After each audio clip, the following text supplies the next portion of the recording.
Hello and welcome back to some more Breath of the Wild Master Mode. This is the Champions Ballad DLC, and last time we did the second trial in Zora's Domain and a somewhat more tricky shrine, which I was happy about. What I want to do before we continue is go and see if there's corresponding diaries, because we read Mipha's diary, and in the past we read Urbosa's diary. I feel like there's probably similar diaries for Daruk and Revali. It's still early in the day, but it's already hot out. The divine beast Varudanya has finally calmed down and returned to his peaceful ways. There's some treasure in my house. Grab it, keep it. It's yours.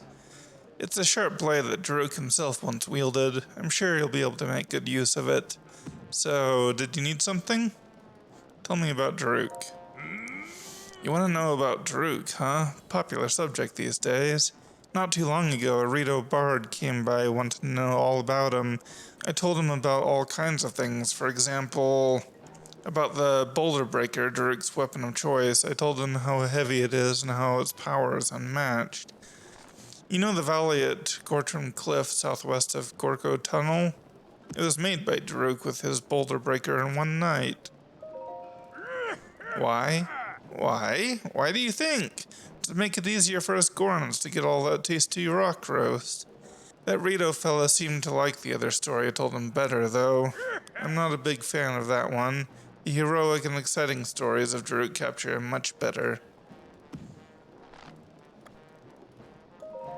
I saw him staring off in the entrance gate. Yeah. We already talked to him. Actually, it seems to me that Yunobo's acting more accomplished and confident these days. Maybe he's finally realized what it means to be a descendant of the great Daruk. Was there something else? Nope. Okay. Is there...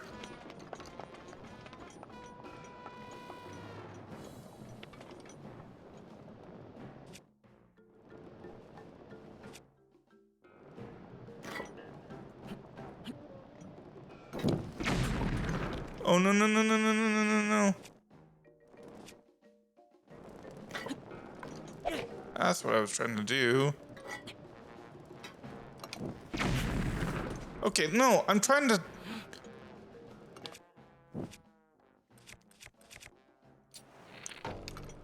change arrows.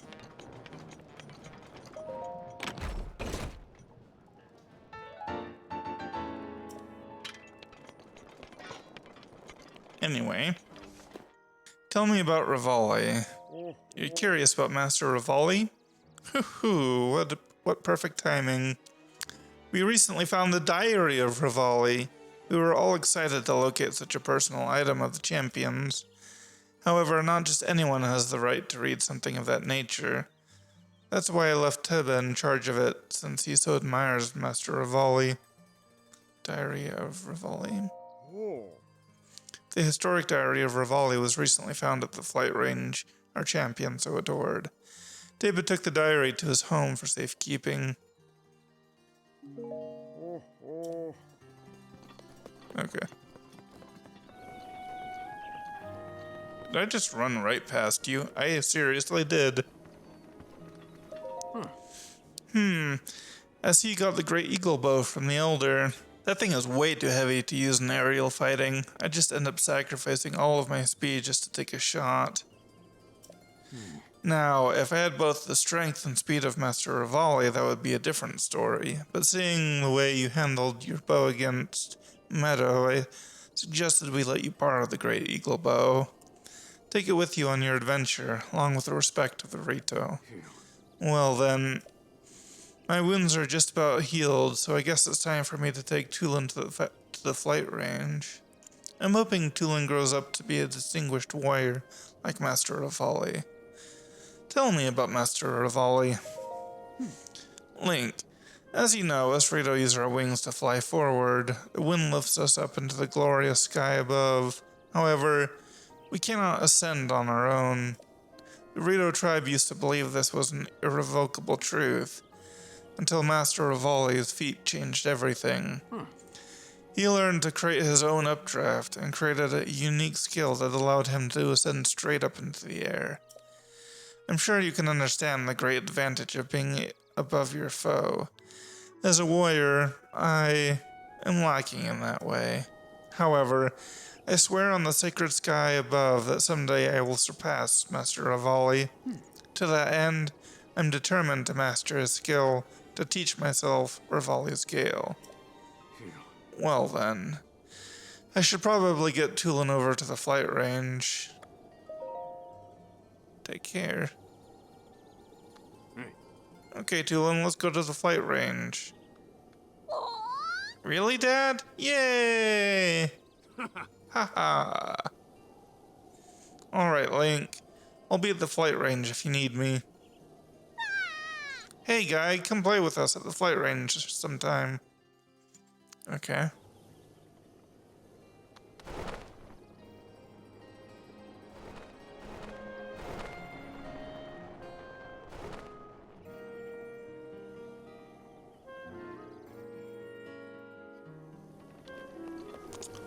Alright, I'll keep that in mind. Well, more like I'll just go check that out right after this.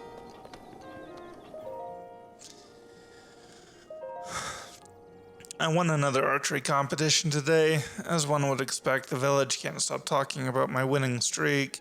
In short order, I've managed to break all of the previous records and set an insurmountably high bar. Everywhere I go, I receive praise and affirmations that I am the pride of the Rito. I could get used to this. The elder asked me what I would like as a prize for my achievements. I told him I wish for an archery training ground. If I'm to keep this up, I need somewhere to train at varying elevations. I'm hoping to master a new move I've dreamed up. I keep pushing my archery skills to the limit. My dive is ideal, but the ensuing ascent is not as smooth as I wish it was. I must return to the flight range again tomorrow. There, I will become stronger, better. I won't rest until I succeed. The Rito children look up to me. I hear they wish to start training at the flight range too.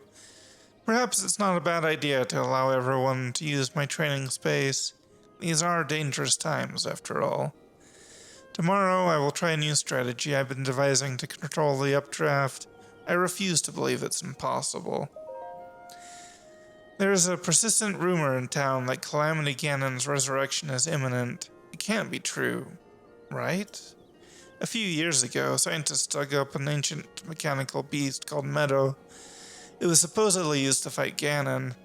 Hyrule's royal family is in search of someone to pilot the beast. They say to do so requires something beyond skill. They say one's soul must contain an incredibly sacred power for a divine beast to recognize him as master. They should have just asked for me by name. To control the divine beast and defeat the calamity would finally allow me to prove myself to the world. Hyrule's princess stopped dawdling and asked me to pilot the divine beast. I asked what her plan is. I wish I hadn't. It's completely absurd.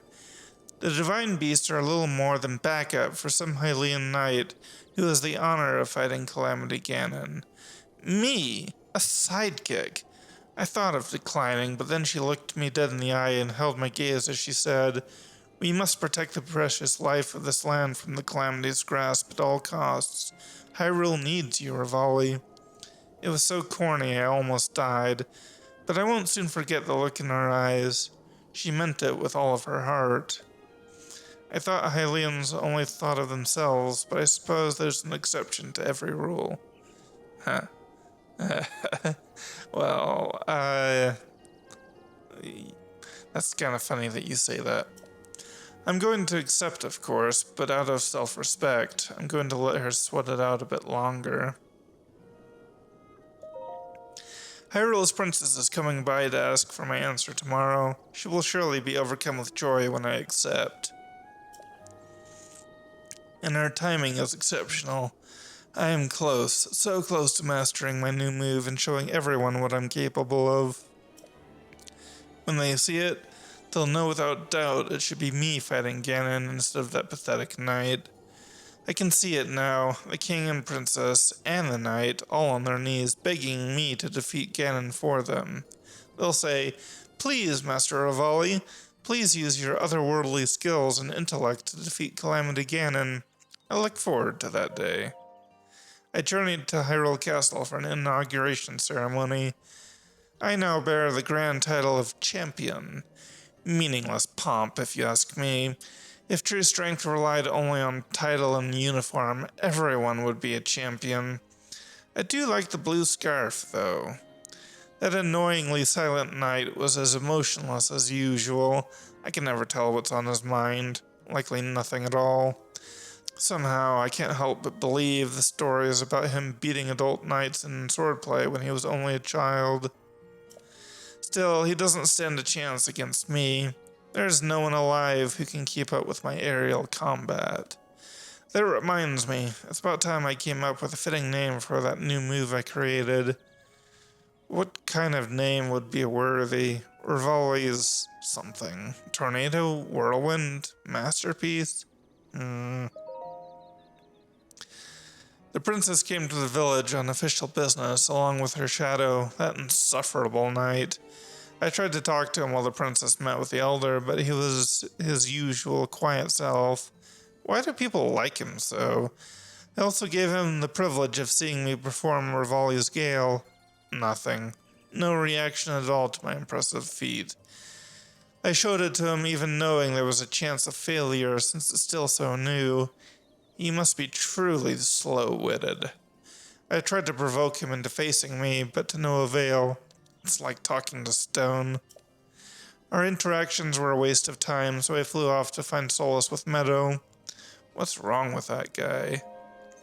Daruk informed me that we have been asked to escort the princess to Lanayru. We're to see the princess off at dawn at the mountain's base and meet her there when she returns at sunset. Must I participate in this nonsense? Though, I still remember that look on the princess's face. When she asked me to pilot the divine beast, she was not only determined, she seemed desperate. She is aware she can't fulfill her sacred duties, and anyone can see how it weighs on her.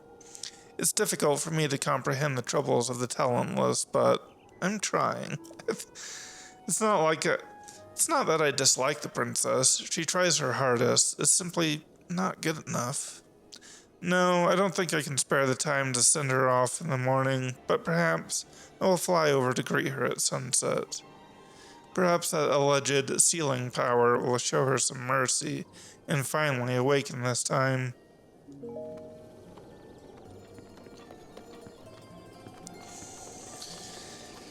Wow. Okay, I'm gonna go one more time back here.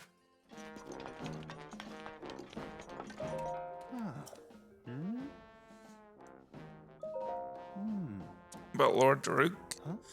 Oh, that reminds me of something. I found Lord Daruk's training journal. He must have been a big eater. He sure talks about delicious rocks a bunch. What else? Oh, Lord Daruk also had a good friend who liked to eat as much as he did. I don't have much of an appetite myself, so I'm pretty scrawny, Goro. I'm gonna have to start eating lots so I can become as strong as those two. Training journal? That's right. I found it when I was cleaning out the abandoned North Mine where we met. Lord Daruk's training journal is at my house now, Goro. Anything else you want to know, Goro? Here we go. I'm gonna start writing this diary thing starting now. A diary. Maybe I'll call it my training journal. They say all you gotta do is write down stuff that happens. Us Gorons prefer the simple life, so I hope simple stuff counts. Let's see, for today's journal entry, what should I write about? Oh, I know. I had some rock roast from the peak of Death Mountain. It was delicious. I think I'll eat more of it soon. I talked to some aliens at the base of the mountain. All anyone wants to talk about these days is Calamity Ganon. Reminds me of when those tiny Sheikah came to Death Mountain a few years ago to dig up that divine beast or whatever. The aliens were saying that beast thing is a weapon someone will need to learn how to control. Back in the good old days, Gorons didn't worry about relics we couldn't eat. Now I'm hungry. Maybe I'll track down a prime rock roast for one of my dinners tonight. Today I saw someone being attacked when I was out looking for lunch rocks at the peak. He was a little tiny guy, so I rushed down the mountain to help him. I was shocked to find he was handy with a sword. By the time I rolled his way, he'd already taken out all the monsters. I couldn't help but admire his Goron-like strength. While I was distracted, a monster almost got the jump on me. He stopped it. The great Daruk, saved by a tiny alien. I must have had a dopey look on my face when that happened. I hope he didn't notice. That little alien from before is named Link. He's got a respectable appetite, loves to eat meat, fruit, vegetables, all sorts of things a decent person wouldn't dream of eating. Link will cook up and eat just about anything. I offered him some grade A rock roast to help him refine his palate. I asked him how it tasted. He liked it so much he was speechless. I knew aliens could eat rocks too. Eating isn't the only thing Link and I have in common. The little guy is also incredibly strong. He said sometimes when he focuses, it feels like time slows down. I really like that guy. He's the type of guy you can trust to have your back and also have a nice hearty meal with. Yeah, that settles it. From now on, Link is an official brother. Hyrule's little princess came to Goron City and asked me to pilot the divine beast. I said yes. The great Daruk never turns down someone in need. When I said I would, the princess seemed really happy. There will be 4 champions to control 4 divine beasts, and 1 swordsman to take on Ganon. Including the princess, our anti-Ganon team is 6 strong, made up of all different kinds of people. This has the makings of an epic feast. I got the ball rolling by giving the princess my best rock roast. She said thanks, but I think she was holding back a grimace. Must have had something foul on her mind. Yeah, it couldn't possibly be that that she wouldn't like the rock. I'm a champion now. Feels good. I hadn't talked with Link in a while, so seeing him at the inauguration ceremony was nice. It was a good day. Oh, word has it Link has been chosen as Zelda's appointed knight. I can't think of a better brother for the job. I hear one of those ancient machine things went nuts during some tests and shot out deadly beams. With true Goron spirit, Link grabbed a pot lid from the ground and deflected the blast. He nailed the thing in its weak spot and saved the day. His bravery caught the king's eye, and not long after that, he was appointed to guard Zelda. I'd expect nothing less from the little guy. I've been chosen to pilot Redania, but I was having trouble controlling it. I was the only champion who was struggling. I asked Link for advice, but he just shoved me into the Divine Beast so I could explore it aimlessly all day. I can't explain it, but by the end of the day, I was able to control Redania just how I wanted to. I guess experience is the best teacher. Little guy's strength must come from working hard and never giving up. Good lesson, brother. As thanks, I'm gonna treat him to some gourmet sirloin rock.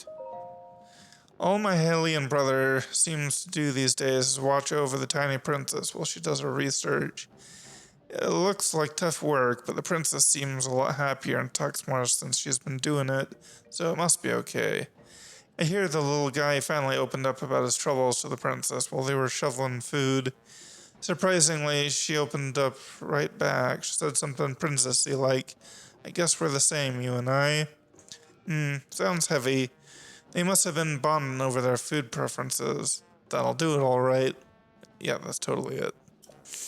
Speaking of opening up, all this journal writing has made me realize something about myself. Writing makes me hungry. Alright, well, that is both of the journals that we missed, so I think we're actually gonna have to end this episode here. When we come back next time, we will actually get to this 3rd trial, so thanks for watching, and we'll see you next time. Bye.